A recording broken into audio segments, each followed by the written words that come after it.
The Call of Duty Players Union is fighting every day to improve Call of Duty games for the majority. One of our primary targets is engagement optimized matchmaking, or EOMM, and microtransaction engines, or MEs. But before we could conquer those, we needed to accomplish a different goal. Warzone 2 turned out to be better than Warzone for the majority of players, and we've been working tirelessly in public and behind the scenes for a while to make this happen. It's been a battle to get Activision to focus on the majority of the player base, but now we've won that battle with Warzone 2. But the next target is evil and elusive, so the war is far from over.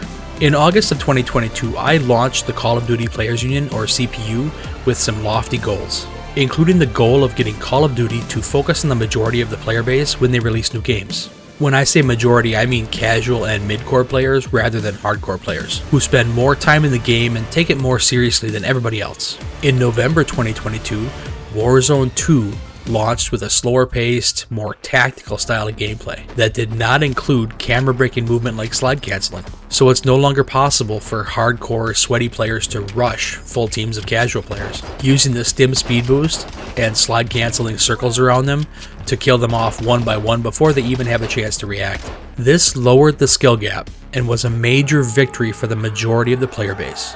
I'm not claiming that the CPU alone was responsible for this change, but we are the largest online organization publicly advocating for the majority of Call of Duty players, and this is one of our top priorities, so... But while we're celebrating the lower skill gap in Warzone 2, there's another battle coming, and this time the enemy is EOMM and MEs. EOMM and MEs can be used in Call of Duty games to manipulate us into spending more time and money on the game than we ever planned to. The goal is to get you addicted to the game and pitch you against better players called whales, until you either play enough to become a whale yourself, or you decide to buy the battle pass and a bunch of gun blueprints. The CPU is dedicated to getting Activision to remove EOMM and MEs from their games, or at least be transparent about their use in the game so we can make an informed decision about whether we want to play them or not. We'll continue to advocate in public on Twitter, YouTube, and other social media platforms, and also behind the scenes. But if Activision doesn't listen to us, we'll go on strike like an actual union. We only need one thing to win this battle: you.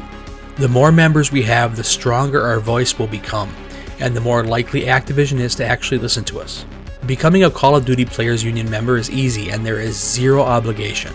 Learn more about the CPU and join for free at jrockgaming.com, link in the description. And watch this video next to find out how big a problem engagement optimized matchmaking and microtransaction engines really are in the gaming industry.